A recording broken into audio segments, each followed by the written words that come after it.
as a product leader, thinking more in terms of building bridges to other departments rather than being silos. I think there is a natural tendency to say, hey, I'm in charge of the product people. I love my product people. I've hired them. And that is true. That's how I feel. But if we focus too much inwards only on our little product organization, we're not helping things.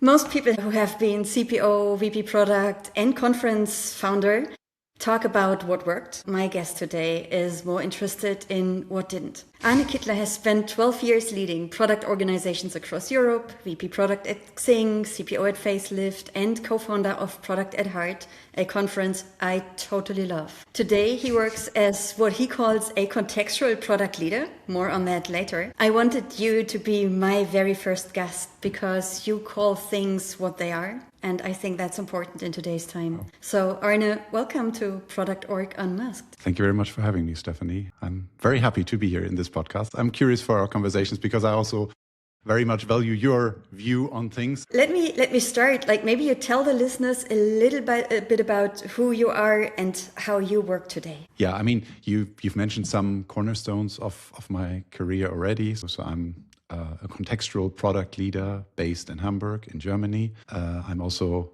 not only a co-founder of Product at Heart, the conference that you spoke at last year, happily for us. I'm also a co-founder of Hey Clarity, which is a group of experienced product leadership coaches. You may have wondered, what do I actually mean by contextual product leadership?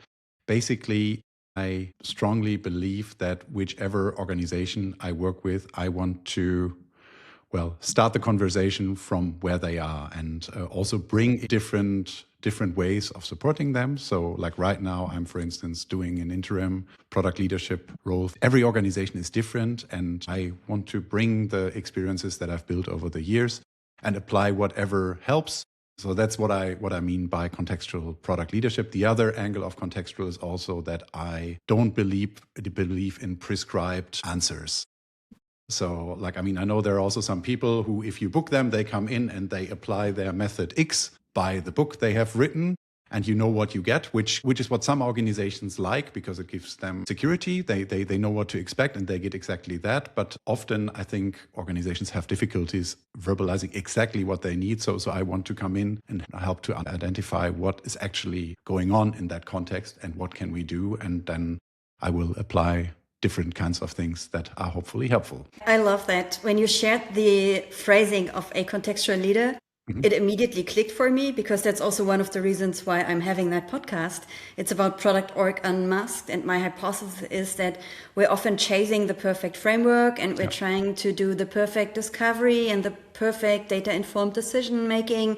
We want to convince all stakeholders to do discovery by the books and to really solve user problems, but often the orgs are either not ready or not interested at all or in a stage where this is just not relevant. Yeah, and exactly. I do see so many leaders fighting against their orgs just because they feel like they have to follow a certain product routine just to figure out it's not working and I'm burning out here. That's at least what I sense. Now, you seem to take a completely different path, and I'm interested, has it always been the case, this contextual framing, or was there one aha moment, or was it a journey? Give me a little bit of background.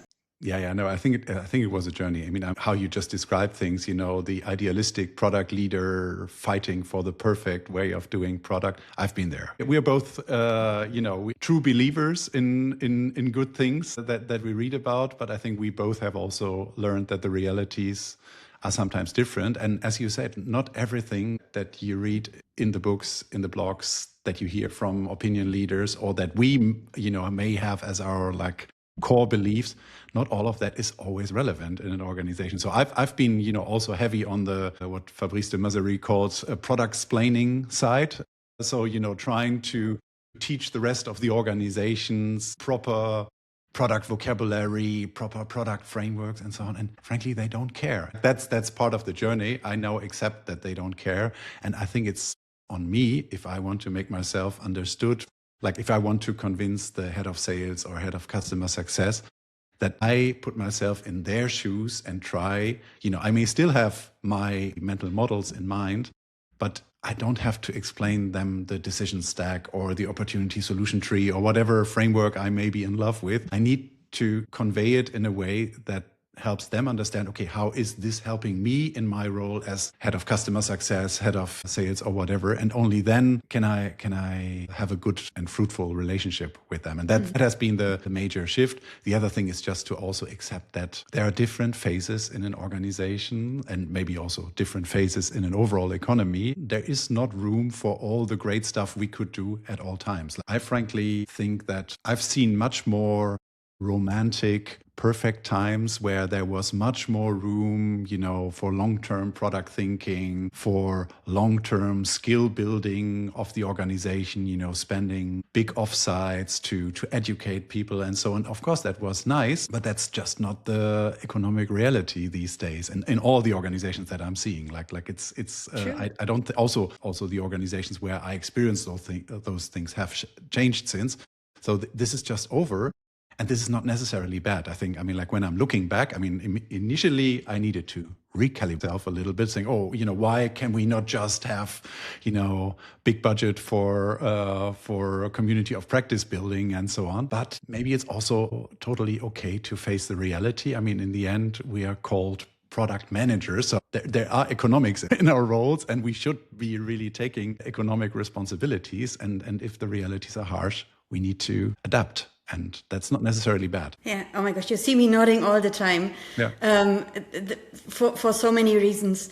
You said you also kind of have to recalibrate yourself during your career, which makes me think all the frameworks we're using still today, like whether it's the Double Diamond or Scrum or I don't care. We can name plenty of frameworks. Be quite old meanwhile. At least they seem to be part of my career, and I'm 18 years in product, and I think you have a similar long tenure. So these frameworks were established in different times where revenue pressure was not that big, where the role was potentially just growing anyways. And since then, so many things shifted. And I'd say especially in the past couple of months, things heavily shifted, but I feel like we as product managers didn't really try to reinvent ourselves. We didn't recalibrate. We're still trying to adopt and use frameworks that are potentially outdated or just don't fit our reality. How much does that resonate with you? I think for me, the main shift has been to move away from taking frameworks exactly as by the book and rather taking a step back and taking the core ideas in them but then applying them and translating them into the reality. So for instance, I think the Double Diamond and the distinction of the problem space and the solution space, that still makes a lot of sense. That is a helpful mental model to have in mind. Or I think this is also one of the reasons why Martin Eriksson, when he introduces the decision stack, he always refers to it as a mental model, not as a framework, because in the end, how you apply it is pretty open, but it still helps you to think about how a coherent product direction could be and what elements it contains. So think, this is, by the way, then also more of a fresh framework or fresher framework than the Double Diamond or things that are even older. But I think they are still valuable, but it's also an interesting observation of yours that there are not many recent new inventions that maybe cater better for the necessities of our industry these days. Feels like the Spotify model was maybe something that felt quite interesting, but now seems to be not existing any longer. Shape Up was quite interesting, but I haven't talked to anyone who implemented it. So there were some approaches. There are actually some companies who do it, but they struggle also. I'm coaching in an organization where they are applying Shape Up, but it's also not the silver bullet. Yeah, that's it, right? There is no one size fits all in the end, unfortunately. That would make our life much easier. Yeah. But I wonder, you shifted over time. You said it was a journey towards contextual leader. What changed? What changed for your team? What changed for you as a leader? But also what changed for your organization when you made that mental shift?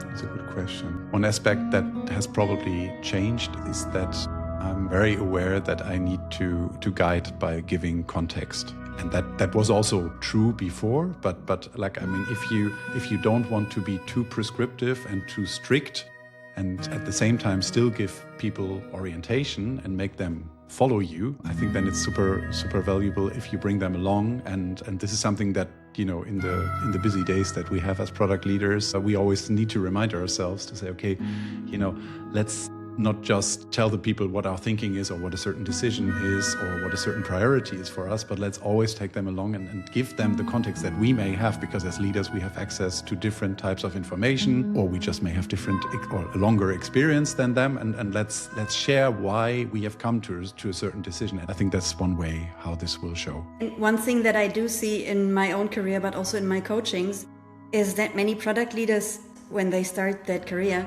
they start to introduce these frameworks. They try to prove themselves by delivering value through insights and discovery and data. But in many cases, the organizations just don't listen to them. And so they struggle a lot with all the things they dream of and all the things and ways of working they want to achieve, because it feels like the organization is just not ready for that. And what I often see is that they forget to double down on their own strengths. And so they just seem to fight against windmills instead of trying to double down on what they are good at. And that's where I do see a lot of friction, because when then on top you do read on social media or listen in the podcasts on how awesome all the other product organizations out there seem to operate, you start questioning yourself, right? Because you're like, why can't I get there? Because I've read the same books, I've listened to the same podcasts, I tried everything, and still I failed. Is it me, or like what's going on here? Do you see similar things in your network? Some of the very idealistic stories we hear from, for instance, from Marty Kagan, not only to pick on him, but I mean, I think the reality he describes, or the ideal he describes, and also the harshness in which he separates this ideal from everything else, is leading to a lot of confusion, or not only confusion, but also to a lot of frustration in people, because they feel they cannot quite live up to it. And this may to some extent be the necessary kick in the butt that they need, but to some degree it may also be just an unrealistic goal at the stage their organization is in the business they are in, and so on. Yeah, I think we have to take all the idealistic stories from the industry, and especially those that we hear from the US, with a grain of salt, and really look and appreciate the progress we are making in our own context, and appreciate if things are going in the right direction, even if they are not perfect as by somebody else's book. Yeah, totally agree. And that's one of my hypotheses as well, that you can't just copy and paste American success stories and assume they are working equally in Europe. Yeah. I do have assumptions on why that is. I think culture obviously is a huge reason. I don't know many organizations where product is embedded deeply into the organization DNA. I assume that might be a little bit different in the US. I also think that potentially we do have all the compliance and GDPR and like just different ways of building products because of different requirements, which obviously makes things harder as well. The market is smaller and way more kind of cluttered. It's not just one country, it's like 15. So everything's different here. But I have no proof so far that the American success stories are really not working in Europe. It's just my hypothesis. So I wonder, what do you see in the market? You're talking to so many product leaders. Yeah, I mean, first of all, and this is something where I can only speculate. I mean, first thing is to wonder, okay, are the US success stories that we are hearing, are they actually true? Like, this is something I remember, for instance, John Cutler, who is speaking to a lot of product organizations around the world. I remember him it was a while ago, sharing that people would be surprised to hear what he's hearing from some of the supposed top organizations in the US when he speaks to some other teams in those organizations, not the ones that are showcased in some book. You know, it's also, it always already shows a very different picture. And this is not about the US or EU. This is just, you know, the question of how much individual success stories representative of an organization or a country. So, I mean, that's the first thing. But I do think there are differences between the US and Europe. And I think, for instance, when we look at the AI adoption that's happening right now, I think this is where right now the gap is widening quite a bit. Like I'm advising a startup in the spec-driven development space. And so they are basically looking to have their software adopted by enterprise tech organizations who want to make sense of their organization. Met with a lot of interest by European companies. But despite all of their efforts of, making it bring your own model, making it GDPR compliant and all those things, the hesitance of then really going in and saying, yeah, we're going to do this is much more difficult for them to achieve than if they speak to US companies who say, okay, yeah, I like what this software does, let's go. There's less hesitance to embrace things, to adopt. There's less of a fear of causing damage. I'm not saying that all the privacy and data considerations that we have in Europe are bad. I'm actually happy that we have them, and I'm Totally. proud to be on the European side of things. But when it comes to being fast at adopting things, trying things out, this is taking a very different dynamic when you compare, how companies in North America are embracing and integrating AI in their ways of working, and what I'm currently seeing in German companies in particular. Yeah. And that's a super interesting point, because you said the gap is widening, and it's widening between US and Europe because they seem to be more willing to take bolder risks and fail. This is definitely something I also observe in so many companies, that they want to take risks, but then for some reason, something's holding them back, and there is such a fear of failure. But now at the same time, we're somewhat required to become more efficient as product organizations. We're required to deliver value and to prove why we're investing so much money into tech and engineering orgs, and why we're not just a cost center. And I think we're trying to fight against that for ages now. Yeah. But now the heat is as big as it has never been before. I wonder what keeps product leaders awake at night right now. Let's briefly continue on the AI topic. I think this is the most profound shift that I think everybody is still trying to make sense of. And we just talked about the gap, or the potentially widening gap between North America and Europe. There are also all sorts of gaps in organizations, like between senior and junior developers. My assumption is that for the foreseeable future, the senior developers will have more impact with any kind of AI enhancement than the junior developers. They may have some results, but lack the judgment of to knowing what's good and what's not.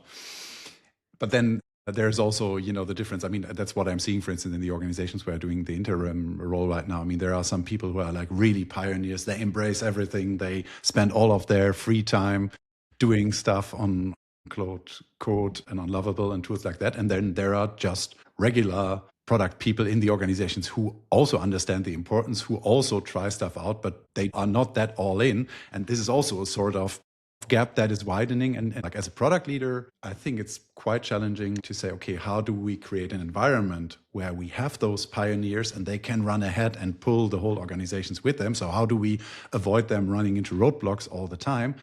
But how, at the same time, can we also ensure that this is not creating massive pressure on everybody else, that they think, okay, I have to be like this pioneer, because I don't think that is realistic, and I don't think that they have to. Finding a mix of using the energy of pioneers, creating clear expectations. So in the current organization that I'm doing the interim, we are communicating that we expect everybody in the product and engineering organization to AI tooling, but not at the same time, we are also saying we are not expecting everybody to go crazy with it, and shaping the right kind of boundaries that are not too narrow, but still helpful, painting a target picture, even if nobody can really know what things will happen in half a year. I think this is quite an interesting challenge. And one thing that I'm personally quite passionate about, but haven't really found out how to do this in practice, is I strongly believe we will move from individually, enhanced individuals to enhanced teams. So what we're currently still seeing is, one developer doing things with their Claude Code and another developer doing with theirs, or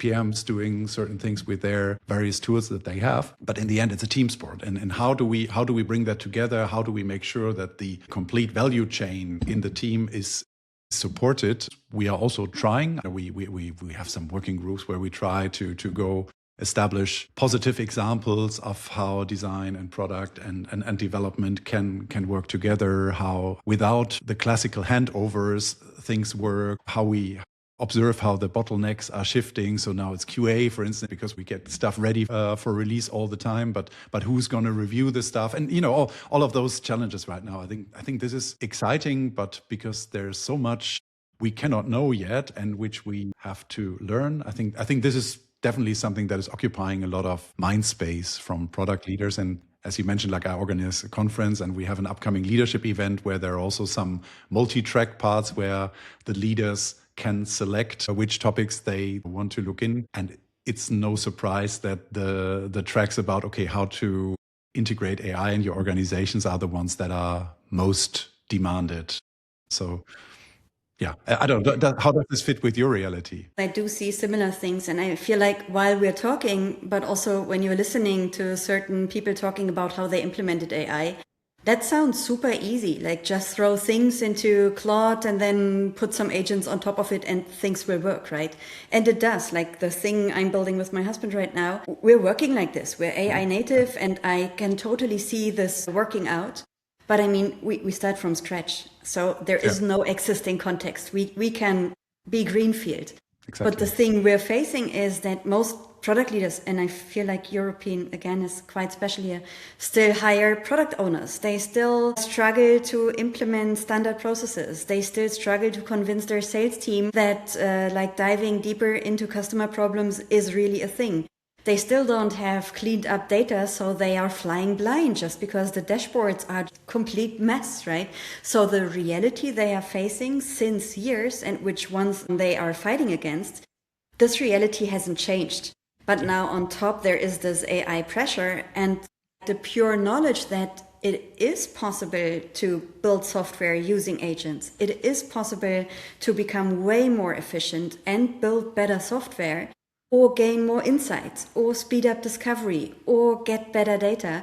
All of that is suddenly doable, just not in your organization, because you haven't had the chance to map your proper context before AI. You've never done that. You had no idea how your product org is running. So how do you now want to teach an AI to do a better job if you didn't even know how you've done it before? And I think that's where most of them struggle. And it puts so much burden on the shoulders of product leaders because all the cracks that they have sensed already before now are unfortunately visible to everyone else in the organization. Yeah. And I think that's a tough spot to be in. Yeah, exactly. And it's, but I would also agree that all the things that are showing up right now, they are not new. Both when we think about how well do we understand and can we convey our context. I mean, this has been difficult before and now it's mandatory, because if you cannot give an AI proper context, what can you expect? And the same thing. I mean, I'm also very passionate about clarity as one superpower of product people, and that's the same. I mean, clarity was always very important, but now it's even more important because when dealing with humans, they can still navigate ambiguity. They can ask back. They will have their own mind and say, this doesn't quite make sense. I'm better asking. I mean, hopefully they do. I mean, this is one thing that I'm always encouraging people to actively push for clarity. But in general, humans are capable of doing this, at least. When you think about AI and you give them something that's ambiguous, they will, interpret and happily go along, because that's how Gen AI works. And so here, clarity is so much more important even than it was before. And so it's the same things, but if we have those gaps or if we are not paying attention to making sure we are clear and we provide proper context, then there can be disappointments. But what's your secret sauce in times like this, where you do have to upskill yourself because you need to walk the talk? Mm-hmm. You can't just tell your organization use AI if you have no idea how to do it. If you haven't set up agents, if you haven't automated your discovery, or if you're not getting dashboards with your latest numbers into your inbox because you vibe coded it, right? Like if you have done nothing of that, but you do have to upskill yourself in order to tell your team what you expect from them, which is number one. At the same time, all the things that kept you busy before are not gone.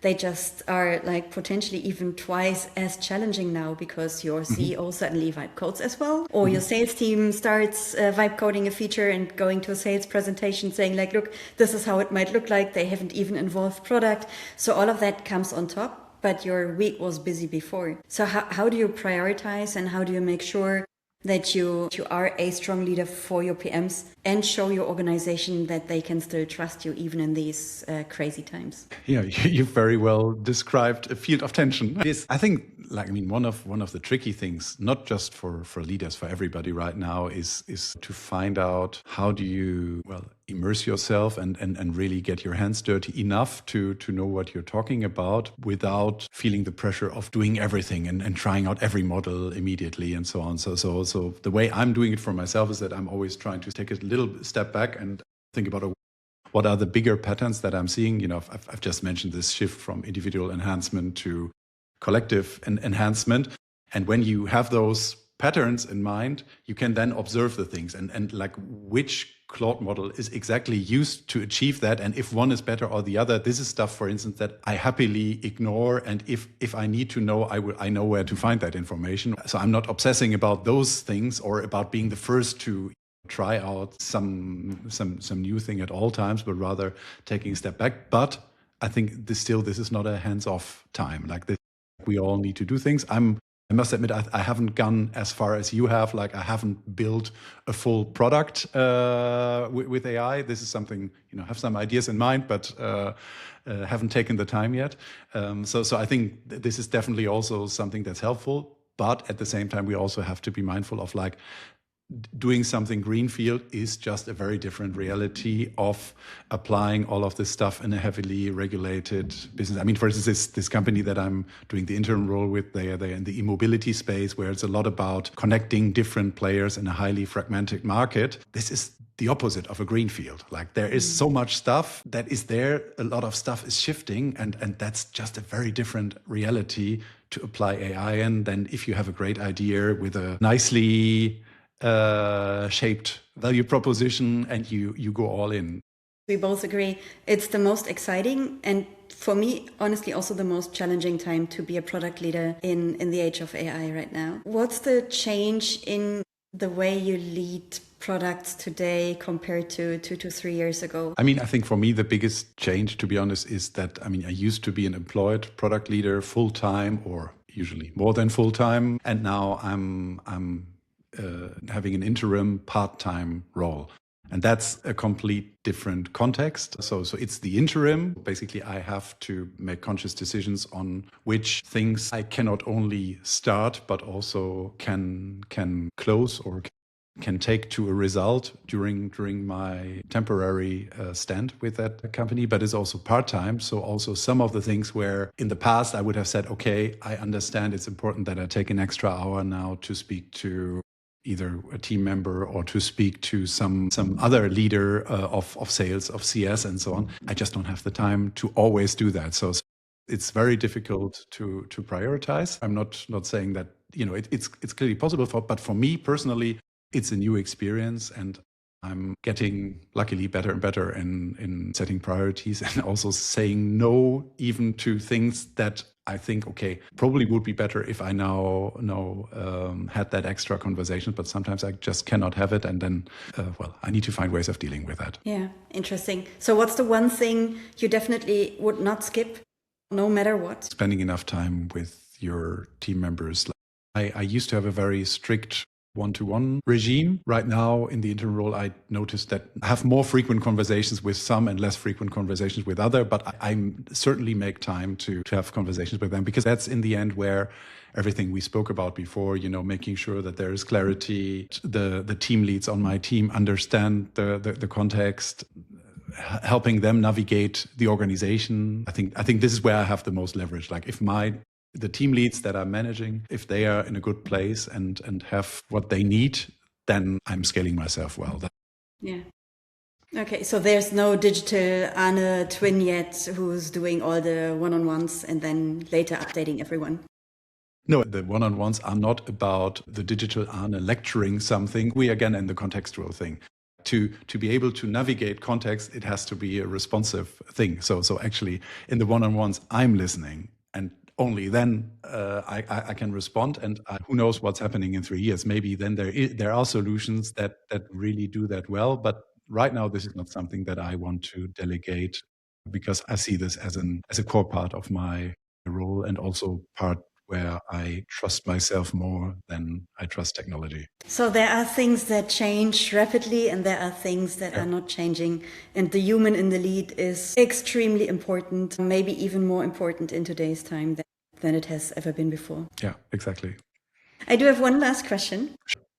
If you could give 3 pieces of advice to a product leader who is struggling in this crazy complex environment today, what would you tell them? I think it's super important that product leaders help everyone create clarity. So not only being conscious about how they can create clarity, about direction, clarity of roles and so on, but also helping the rest of the organization find ways to create clarity for themselves and the people around them. So for instance, by encouraging clarifying behavior. So, if somebody asks a question in a bigger meeting, then not saying, oh, why don't you know this? But saying, hey, I appreciate that you asked that question, because if you ask it, you're probably not the only one asking that question. Let me give you some more context. Maybe I've not done that well. The other thing we also mentioned, that like giving context, I think is super important. Always remember that the rest of the organization, be it in your team or be it in other departments, they may not have the same understanding of the context that you have. And if you keep it to yourself, it's difficult to connect with people. But if you externalize it, if you bring them along with your context, they may also be able to help you and tell you where your context or your understanding of the context is not quite right or misses a certain point. So being explicit about context is the second thing. And the third thing is always, as a product leader, thinking more in terms of building bridges to other departments rather than being silos. I think there is a natural tendency to say, hey, I'm in charge of the product people. I love my product people. I've hired them, or I love to develop them. And that is true. That's how I feel. But if we focus too much inwards only on our little product organization, we're not helping things. It's our responsibility to connect with the commercial departments, for instance, to make sure that the management also understands what we are doing and why. Bring the team along to have those collections. So just to repeat, clarity, context, and building bridges instead of reinforcing silos. Okay, that sounds like the human will have to stay in the lead at least for a bunch of years. I didn't think about it that way, but I think all the 3 things that I mentioned are pretty much human qualities or areas of application where a human is helpful. Wow. That was fantastic listening to you, learning from you today, Arne. Thanks a lot for your time and thanks for having being me. my very first podcast guest. Yeah, no, and thanks for the great question. That's the valuable thing about being on a podcast, that it also makes you think. I'll also keep thinking about the questions that we discussed today.